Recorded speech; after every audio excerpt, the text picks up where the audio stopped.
ನೋಡಿ, ಇದು ಸಪ್ತಸ್ವರಗಳು. ಹಂಪಿ ಬಿಟ್ಕೊಂಡ ಇಲ್ಲೇ ಸಿಗೋದು ತ್ರಯಂಬಕಪುರ, ಗುಂಡ್ಲುಪೇಟೆ. ಗುಂಡ್ಲುಪೇಟೆ ತಾಲೂಕು ತ್ರಯಂಬಕಪುರ ಗ್ರಾಮದಲ್ಲಿ ಸಪ್ತಸ್ವರಗಳು ಸಿಗುತ್ತೆ ನೋಡಿ. ಇದು 1435 ವರ್ಷಗಳ ಇತಿಹಾಸ. 2009ರಿಂದ ಪೂಜೆ ನಡೀತಾ ಇದೆ. 2009ರಿಂದ ಇದೆಲ್ಲ ನಮಗೆ ಇನ್ನೆಲ್ಲ ಗೊತ್ತಾಗ್ತಾ ಇರೋದು. ಇದು ಹಂಪಿ ಬಿಟ್ಕೊಂಡು ಇಲ್ಲೇ ಇದೆ. ಇದು ಪ್ರತಿದಿನ ಬೆಳಿಗ್ಗೆ ಸಂಜೆಯಿಂದ ದೇವಸ್ಥಾನ ತೆಗೆದಿರುತ್ತೆ. ಬೆಳಗ್ಗೆ 9:10ರಿಂದ ಸಂಜೆ 6 ಗಂಟೆ ಗಂಟು ದೇವಾಲಯ ಇದೆ. ಇದು ತ್ರಯಂಬಕೇಶ್ವರ, ತ್ರಯಂಬಕಪುರ ಅಂತ ನೋಡಿ. ಇಲ್ಲಿ ಏನು ನಂದಿಗೆ ಬೀಳುತ್ತೆ ಬಿಸಿಲು. ಇಲ್ಲಿ ನಂದಿಗೆ ಏನು ಕಲರ್ ಇದೆ, ಈ ಕಲರು ನೇರವಾಗಿ ಶಿವಲಿಂಗದ ಮೇಲೆ ಬೀಳುತ್ತೆ ನೋಡಿ. ಈ ಶಿವಲಿಂಗದ ಮೇಲೆ ಬೀಳ್ತಕ್ಕಂಥ ಬೆಳಕು ಬ್ರಹ್ಮ, ವಿಷ್ಣು, ಮಹೇಶ್ವರ ಮೂರು ಒಂದೇ ತ್ರಯಂಬಕೇಶ್ವರ ಅಂತ ನೋಡಿ. ಇದು 1435 ವರ್ಷದ ನಂದಿ. ಇಲ್ಲಿ ಸೂರ್ಯನ ಮಜನ ಆಗುತ್ತೆ. ಈ ಸೂರ್ಯನ ಬೆಳಕಿನಲ್ಲಿ ಏನಾದ್ರು ಒಂದು ಕೆಲಸ, ಕಾರ್ಯ, ಉದ್ಯೋಗ, ವ್ಯವಹಾರ, ಅಧಿಕಾರ ಇತ್ಯಾದಿ ಏನಾದ್ರು ಸಮಸ್ಯೆ ಇದ್ದರೆ ನಿಮ್ಮ ನಂಬಿಕೆ ಪ್ರಾರ್ಥನೆ ಈ ಶಿವಲಿಂಗದ ಮೇಲೆ ಬರ್ತಾರೆ. ನಂದಿ ಹತ್ರ ಪ್ರಾರ್ಥನೆ ಮಾಡಿ ಬ್ರಹ್ಮ, ವಿಷ್ಣು, ಮಹೇಶ್ವರನ ಎಳೆದು ದಕ್ಷಿಣ ಭಾಗಲು ಹೋಗ್ತಾರೆ. ಸಕಲ ಕಾರ್ಯಗಳು ನೆರವೇರುತ್ತೆ ಅನ್ನೋದು ಈ ದೇವಸ್ಥಾನ ಒಂದು ಪರಂಪರೆಯ ಕಥೆಗಳಿದೆ. ಇದನ್ನ ಪ್ರಾರ್ಥನೆ ಮಾಡೋದು ನಿಮ್ಮ ಇಚ್ಛೆ, ಮನಸ್ಸಿಂದ ನಮಗೆ ನಂಬಿಕೆ ಇದೆ ಅನ್ನೋದು ಈ ಬಂದು ದರ್ಶನ ಮಾಡ್ತಾರೆ, ಅವರು ಪರಿಹಾರ ಆಗುತ್ತೆ. ಇಲ್ಲಿ ಇದು ಒಂದು ಶಿವ ದೇವಾಲಯ, ತ್ರಯಂಬಕೇಶ್ವರ ಅಂತ. ಕಾಲಗರ್ಭದಲ್ಲಿ ಮರೆಯಾಗಿದೆ ಅಂತ ದೇವಸ್ಥಾನ ನೋಡಿ. ಇನ್ನೂ ಒಂದು ಸಪ್ತಸ್ವರಗಳಿದೆ ನೋಡಿ. ಸರಿಗಮ ಪದನಿಸಿ ಅಂತ ಇಲ್ಲೂ ಈಶಾನ್ಯ ಮೂಲಲ್ಲಿ ಇದೆ ನೋಡಿ. ಇದು ಒಂಥರ ಸಪ್ತಸ್ವರ.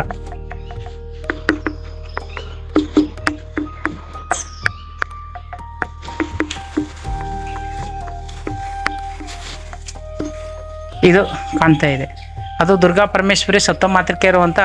ಆ ತಾಯಿ ಕಣ್ಣಲ್ಲಿ ಆನಂದ ಬಾಷ್ಪ ನೀರು ಬರ್ತಾಯಿತ್ತು. ಅದಾದಮೇಲೆ TV ಮಾಧ್ಯಮದಿಂದ ಬಂದು ಬೆಳಕಾಗಿ ಈ ದೇವಸ್ಥಾನ ಪ್ರತಿನಿತ್ಯನೂ ತಾಯಿ ದುರ್ಗಾ ಪರಮೇಶ್ವರ ಸಪ್ತಮಾತೃಕೆಯರೊಡನೆ ಈಗಲೂ ಅಮ್ಮನಿಗೆ ಗೋಚರ ಕಣ್ಣು ಕಾಣ್ತಾನೆ ಇರುತ್ತೆ ಯಾವಾಗಲೂ. ನಿಮ್ಮ ನಂಬಿಕೆ ಪ್ರಾರ್ಥನೆ ಆ ದೇವರ ಕಣ್ಣ ದಿಷ್ಟಿಟ್ಟು ನೋಡಿ ನಿಮಗೇನು ವ್ಯವಹಾರದಲ್ಲಿ, ಕಾರ್ಯಗಳಲ್ಲಿ ಏನು ಸಮಸ್ಯೆಗಳಿದೆ ಪರಿಹಾರ ಆಗುತ್ತೆ ಅನ್ನೋದು. ಅದು ಮಂಗಳವಾರ, ಶುಕ್ರವಾರ ಅಮ್ಮನಿಗೆ ವಿಶೇಷ ಪೂಜೆ, ಸೋಮವಾರ, ಶುಕ್ರವಾರ ಅಮ್ಮನವರು ಮತ್ತು ಶಿವನಿಗೆ ವಿಶೇಷ ಪೂಜೆ. ಪ್ರತಿ ವರ್ಷದಲ್ಲಿ ಗ್ರಾಮದವರು ಒಂದು ವಿಶೇಷ ಪೂಜೆ ಮನೆ ಮಕ್ಕಳನವರು ಮಾಡ್ತಾರೆ. ಈಗ ಪ್ರತಿನಿತ್ಯನೂ ಭಕ್ತಾದಿಗಳ ಸೇವೆ ನಡೀತಾ ಇದೆ. ಇದು ಅವತ್ತಿನ 2009ರಿಂದ ಈಗಿನ ತಹಸೀಲ್ದಾರ್ ಅವ್ರಿಗೂ ಪ್ರತಿನಿತ್ಯ ಪೂಜೆ ನಡೀತಾ ಇದೆ. ಏನಿಲ್ಲ, ಅವತ್ತಿನ ದಿನ ಒಬ್ಬರು ವಿಲೇಜ್ ಗಂಟರು, ತಹಸೀಲ್ದಾರು, ಗ್ರಾಮಸ್ಥರೆಲ್ಲ ಸೇರಿಸ್ತೀವಿ ಶಿವ. ಅಲ್ಲೂ ಮೇನ್ ಆಗಿ ನಮ್ಮ ತಹಸೀಲ್ದಾರು, ಜಿಲ್ಲಾ ಆಡಳಿತ ಇದನ್ನ ಒಂದು ಮನಸ್ಸಿಗೆ ತಗೊಂಡು ಎಲ್ಲನೂ ಕ್ಲಿಯರ್ ಮಾಡ್ತು. ಗ್ರಾಮದವರು ಮಾಡಿದ್ರು, ಮನೆ ಒಕ್ಕಲ್ನವ್ರು ಮಾಡಿದ್ರು. ಮತ್ತು ಇದೆಲ್ಲ ಭಕ್ತಾದಿಗಳೊಂದು ಸೇವೆ ಮಾಡಿ ಆಮೇಲೆ ಪುರಾತತ್ವ ಇಲಾಖೆಯಿಂದ ಸಹಾಯಗೊಂಡು ಇದು ಪ್ರತಿನಿತ್ಯನೂ ಪೂಜಾ ಆಗ ಕೈಂಕರ್ಯಗಳು ನಡ್ಕೊಂಡು ಹೋಗ್ತಾ ಇದೆ. ಇವತ್ತು ನಾವು ಒಂದು ಅತ್ಯಂತ ಐತಿಹಾಸಿಕ ಜಾಗಕ್ಕೆ ಹೋಗ್ತಾ ಇದ್ದೀವಿ.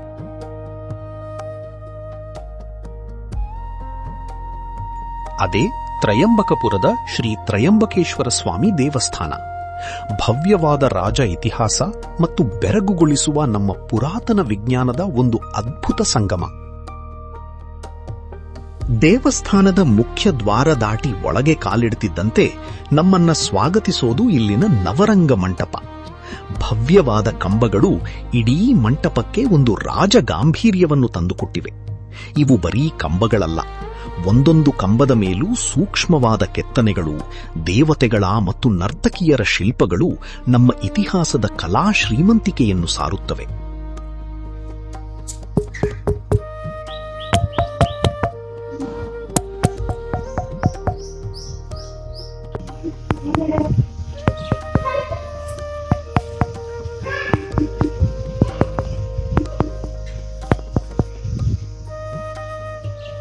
ನಮ್ಮ ಪುರಾತನ ಪುರಾಣಗಳಲ್ಲಿ ಉಲ್ಲೇಖವಾಗಿರೋ ಆ 7 ದಿವ್ಯ ಶಕ್ತಿ ದೇವತೆಗಳೇ ಈ ಸಪ್ತಮಾತೃಕೆಯರು. ಈ ರಕ್ಷಕ ತಾಯಂದಿರನ್ನು ಆರಾಧಿಸುವುದರಿಂದ ಇಡೀ ಗ್ರಾಮಕ್ಕೆ ಯಾವುದೇ ಕೆಟ್ಟ ದೃಷ್ಟಿ ಅಥವಾ ನೆಗೆಟಿವ್ ಎನರ್ಜಿ ತಗುಲದಂತೆ ಒಂದು ಸುರಕ್ಷಾ ಕವಚ ಸಿಗುತ್ತೆ ಅನ್ನೋದು ಇಲ್ಲಿನ ಜನರ ಅಚಲವಾದ ನಂಬಿಕೆ. ಇಲ್ಲಿ 2009ನೇ ಸಾಲಿನ ಹಿಂದಿನ ಸ್ಥಿತಿ, ಜೀರ್ಣೋದ್ಧಾರ ಆಗೋದಕ್ಕಿಂತ ಮುಂಚೆ ಈ ದೇವಸ್ಥಾನ ಹೇಗಿತ್ತು ಅನ್ನೋದನ್ನ ಹಳೆಯ ಫೋಟೋಗಳ ಮೂಲಕ ತೋರಿಸಿದ್ದಾರೆ.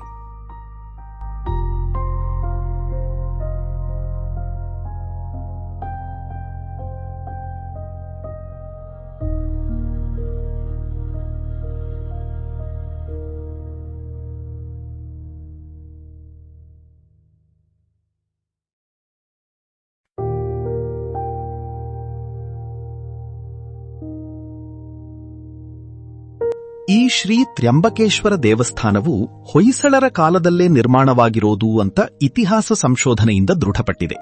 ಅಂದ್ರೆ ಇದು ಸುಮಾರು ಕ್ರಿಸ್ತಶಕ 1250 ಕಾಲದ ಪುರಾತನ ದೇವಸ್ಥಾನ.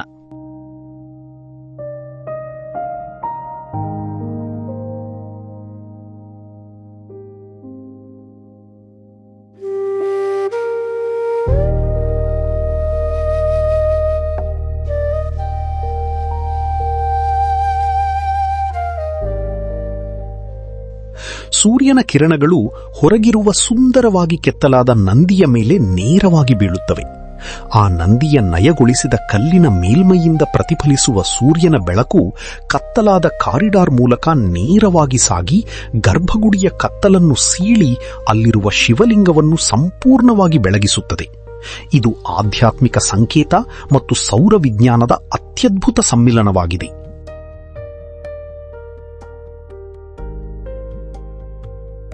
ನಿಮ್ಗೆ ಯಾರಿಗ ದುಡ್ಡು ಕೊಟ್ಟಿದ್ದೀವಿ, ಮೋಸ ಆಗಿದೆ ಇತ್ಯಾದಿ ಬಗ್ಗೆ ಏನಾದ್ರು ನಿಮ್ಗೆ ಸಮಸ್ಯೆಗಳಿದ್ರೆ ಈ ಸ್ವಾಮಿ ಹತ್ರ ಬಂದು ಒಂದು 10 ರೂಪಾಯಿ 100 ರೂಪಾಯಿ ಮುಡ್ಸ್ಕೊಂಡು ಮನೆ ತಗೊಂಡೋಗಿ ಬಿಸ್ನೆಸ್ ಹಾಕಲಿ, ತುಂಬಾ ಒಳ್ಳೇದಾಗ್ತದೆ. ಕುಬೇರ ಉಪಯೋಗಿಸ್ಕೊಳ್ಳಿ, ಮನೆ ತಗೊಂಡೋಗಿ ಒಳ್ಳೇದಾಗ್ತದೆ. ಇದೇ ಕಾಯಿ, 3ನೇ ಲಿಂಗ ಕಾಯಿ, ತೆಂಗಿನಕಾಯಿ ನೋಡಿ ಇದೇ ಕಾಯಿ.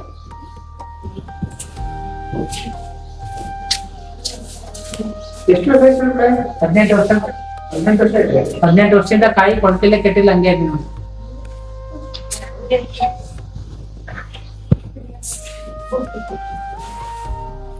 5 ಲಿಂಗ 5 ಕಲರು.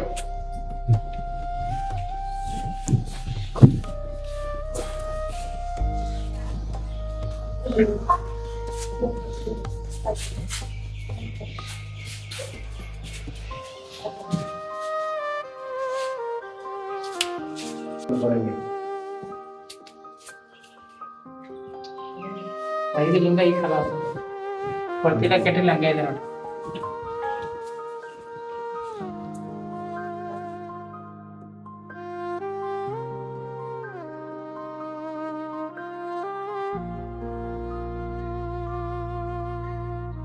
ಸರ್ವಮಂಗಲ ಮಾಂಗಲ್ಯೆ ಶಿವೆ ಸರ್ವಾರ್ಥ ಸಾಧಿಕೆ ಶರಣ್ಯೆ ತ್ರಯಂಬಕೆ ಗೌರಿ ನಾರಾಯಣಿ ನಮೋಸ್ತುತೆ.